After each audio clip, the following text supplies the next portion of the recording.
ನಿತ್ಯೋ ನಿತ್ಯಾನಾಂ ಚೇತನಶ್ಚೇತನಾನಾಂ. ತತ್ವಮಂಜರಿಯಲ್ಲಿ ಇದು 52ನೇ ಗದ್ಯ ಭಾಗ.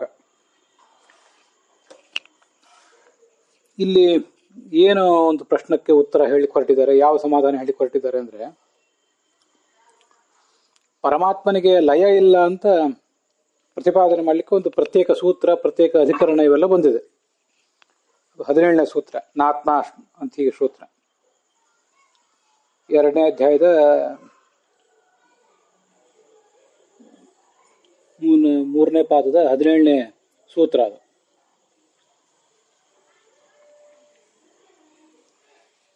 ಹಾಗೆ ಪರಮಾತ್ಮನಿಗೆ ಲಯ ಇಲ್ಲ ಅಂತ ಪ್ರತಿಪಾದನೆ ಮಾಡಲಿಕ್ಕೆ ಒಂದು ಪ್ರತ್ಯೇಕ ಅಧಿಕರಣದ ಅಗತ್ಯ ಏನಿತ್ತು ಅಂತ ಈಗ ನಮ್ಮ ಪ್ರಶ್ನೆ.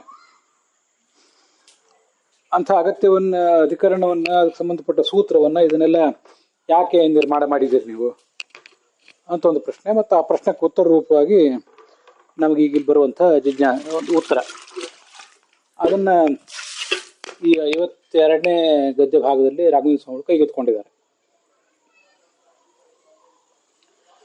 ಈ ಆಕಾಶ ಮೊದಲಾದವುಗಳಿಗೆ ಉತ್ಪತ್ತಿ ಇದೆ, ಅದು ಉತ್ಪತ್ತಿ ರಹಿತ ಅಲ್ಲ ಅನ್ನೋದನ್ನ ಈ ಹಿಂದೆ ತೋರಿಸ್ಕೊಟ್ಟಿದ್ದಾರೆ. ವೇದ ಅಧಿಕರಣ ಮೊದಲಾದ ಅಧಿಕರಣಗಳು ಬಂದವಲ್ಲ, ಅಲ್ಲಿ ತೋರಿಸ್ಕೊಟ್ಟಿದ್ದಾರೆ. ಆಕಾಶಕ್ಕೂ ಅಧಿಕರಣ ಇದೆ ಮತ್ತು ಉಳಿದ ಕೆಲದಕ್ಕೂ ಅಧಿಕರಣ ಇದೆ, ಹೀಗೆಲ್ಲ ತೋರಿಸ್ಕೊಟ್ಟಿದ್ದಾರೆ. ಅವುಗಳಿಗೆ ಹೀಗೆ ಉತ್ಪತ್ತಿ ಇದೆ ಅಂತ ಹೇಳಿದ್ರಿಂದ ನಾಶವೂ ಕೂಡ ಇದೆ ಅಂತ ಹೇಳಿದ ಹಾಗೇನೆ, ನಾಶ ಇದೆ, ಆಕಾಶಾದಿಗಳಿಗೆ ನಾಶ ಇದೆ ಅಂತ ಪ್ರತಿಪಾದನೆ ಮಾಡಲಿಕ್ಕೆ ಪ್ರತ್ಯೇಕ ಅಧಿಕರಣ ಏನೂ ತೋರಿಸಿಲ್ಲ ಹಿಂದೆ.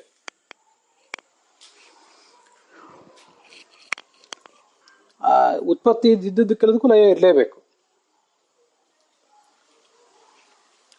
ಅಷ್ಟೊಂದು ಪ್ರತಿಪಾದನೆ ಮಾಡಿದ್ದಾರೆ ಹಿಂದೆ. ಲಯ ಇದೆ ಅಂತ ಹೇಳಲಿಕ್ಕೆ ಪ್ರತ್ಯೇಕ ಸೂತ್ರ ಏನೂ ಇಲ್ಲ. ಲಯ ಯಾರಿಂದ ಅಂತ ಅನ್ನೋದನ್ನು ಹೇಳಿದ್ದಾರೆ. ತದಭಿಧ್ಯಾನಾಧಿಕರಣ ಅಂತ, ತಸ್ಯಾಭಿಧ್ಯಾನ ಯೋಜನಾ ತತ್ವಭಾವಾತ್ ಭೂಯಶ್ಚಾಂತೆ ವಿಶ್ವಮಾಯಾ ನಿವೃತ್ತಿ ಅಂತ ಒಂದು ಉಪನಿಷತ್, ಒಂದು ಯಾವುದೋ ವೇದ ವಾಕ್ಯನೋ ಉಪನಿಷತ್ ವಾಕ್ಯನೋ ಏನೋ. ತಸ್ಯ ಪರಮಾತ್ಮನ ಅಭಿಧ್ಯಾನಾತ್, ಅವನ ಇಚ್ಛೆಯಿಂದ, ಯೋಜನಾತ್ ನಮ್ಮ ಮನಸ್ಸನ್ನು ಅವನಲ್ಲಿ ಸ್ಥಿರವಾಗಿ ನಿಲ್ಲಿಸುವುದರಿಂದ, ತತ್ವಭಾವಾತ್ ತತ್ವಜ್ಞಾನದಿಂದ,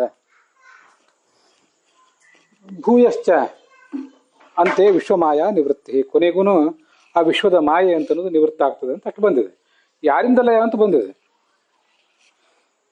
ಅದು ಲಯ ಆಕಾಶಕ್ಕೆ ಇದೆಯೋ ಇಲ್ಲವೋ ಅಂತ ಅಲ್ಲಿ ಏನು ಪ್ರತಿಪಾದನೆ ಮಾಡ್ತಾ ಕೂತಿಲ್ಲ, ಹೌದಾ? ಹಾಗೆ ಪರಮಾತ್ಮನಿಗೆ ಉತ್ಪತ್ತಿ ಇಲ್ಲ ಅಂತ ಹೇಳಿಬಿಟ್ರೆ ಸಾಕಲ್ಲ.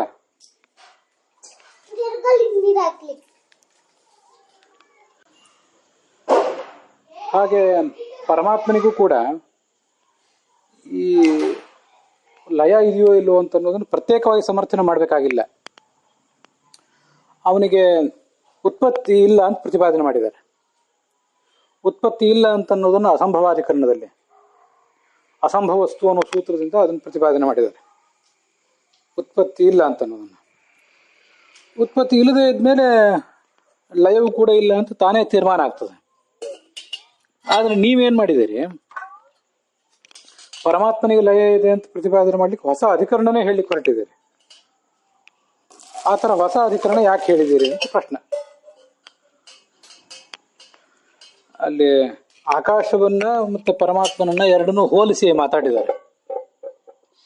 ಆಕಾಶಕ್ಕೆ ಉತ್ಪತ್ತಿ ಇದೆ ಅಂತ ಹೇಳಿದ್ದಾರೆ, ಆದ್ರಿಂದ ಲಯವೂ ಇದೆ ಅಂತ ತೀರ್ಮಾನ ಆಯ್ತು.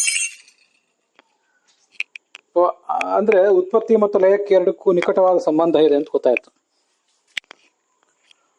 ಉತ್ಪತ್ತಿ ಇಲ್ಲದೆ ಇದ್ಮೇಲೆ ಲಯನೂ ಇರೋದಿಲ್ಲ ಅಂತ ತೀರ್ಮಾನ ಆಗ್ತದೆ. ಅದರಿಂದ ಪರಮಾತ್ಮನಿಗೆ ಉತ್ಪತ್ತಿ ಇಲ್ಲ ಅಂದ್ಮೇಲೆ ಲಯವೂ ಇಲ್ಲ ಅಂತ ತೀರ್ಮಾನ ಆಯ್ತು. ಪರಮಾತ್ಮನಿಗೆ ಲಯ ಇಲ್ಲ ಅಂತ ಪ್ರತಿಪಾದನೆ ಮಾಡಲಿಕ್ಕೆ ಒಂದು ಪ್ರತ್ಯೇಕ ಅಧಿಕರಣ ಯಾಕೆ ಬೇಕು ಅಂತ ಪ್ರಶ್ನೆ.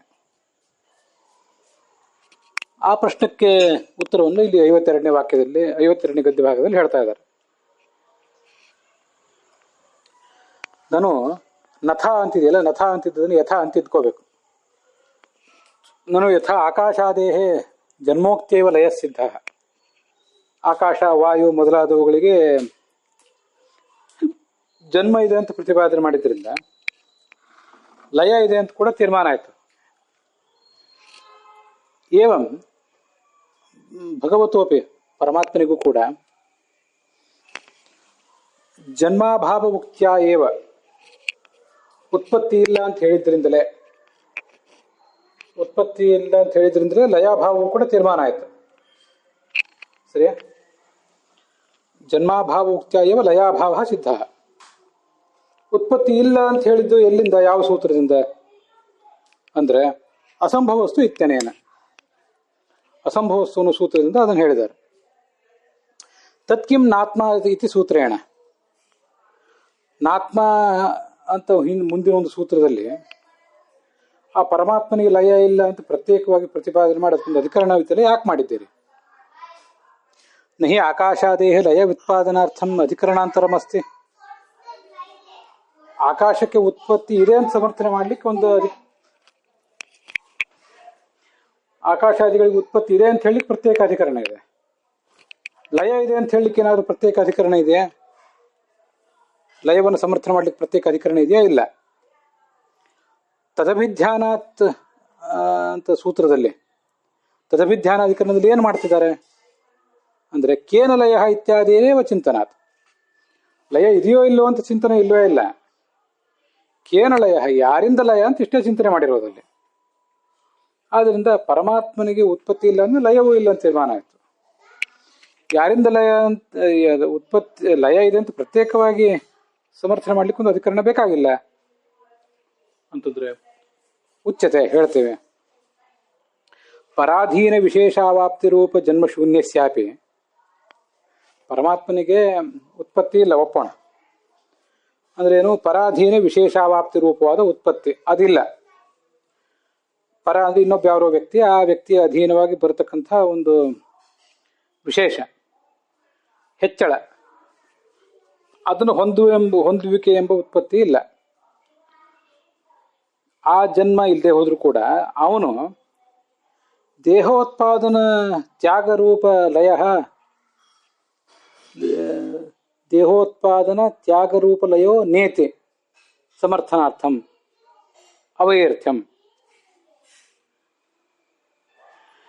ಅವನಿಗೆ ಉತ್ಪತ್ತಿ ಇಲ್ಲದೆ ಇರಬಹುದು, ಆದರೆ ಲೀಲೆಯಿಂದ ತನ್ನಲ್ಲಿ ಸ್ವತಂತ್ರವಾದ ಇಚ್ಛೆಯಿಂದ ದೇಹ ಉತ್ಪಾದನ, ದೇಹ ತಗೋಬಹುದಲ್ಲ, ಇನ್ನೊಬ್ಬರ ಅಧೀನವಾಗಿ ತಗೋಬೇಕಾಗಿಲ್ಲ.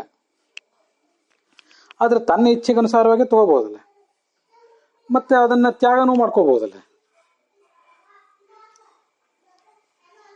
ಹಾಗೆ ಮಾಡ್ಕೋತಾನ ಅಂತ ಪ್ರಶ್ನೆ ಬಂದ್ರೆ ಇಲ್ಲ. ಇತಿ ಸಮರ್ಥನಾರ್ಥಂ ಅವೈರ್ಥ್ಯಂ. ಆದ್ರಿಂದ ನಾತ್ಮಾಶ್ರುತೇ ಅನ್ನುವ ಸೂತ್ರದಲ್ಲಿ ಬಂದಿರುವ ಅಧಿಕರಣ ಇದ್ಯಾವುದು ಕೂಡ ವ್ಯರ್ಥ ಅಲ್ಲ. ಇದೆಲ್ಲ ಯಾವ ವೇದವಾಕ್ಯದಿಂದ ಗೊತ್ತಾಗ್ತದೆ ಅಂದ್ರೆ ಅಸ್ಯ ನಿತ್ಯೋ ನಿತ್ಯಾನಾಂ ಇತಿ ದೇಹ ನಿತ್ಯತ್ವಸ್ಯಾಪಿ ಉಕ್ತೇಹೇ. ನಿತ್ಯೋ ನಿತ್ಯಾನಾಂ ಚೇತನಶ್ಚೇತನಾನಾಂ ಇತ್ಯಾದಿ ಮಾತುಗಳು ಪರಮಾತ್ಮನ ದೇಹವೂ ಕೂಡ ನಿತ್ಯ ಅಂತ ಸಮರ್ಥನೆ ಮಾಡ್ತವೆ ಅಂತ ಅರ್ಥ. ಅಲ್ಲಿಗೆ ಈ ಭಾಗ ಸಮಾಪ್ತವಾಗಿದೆ.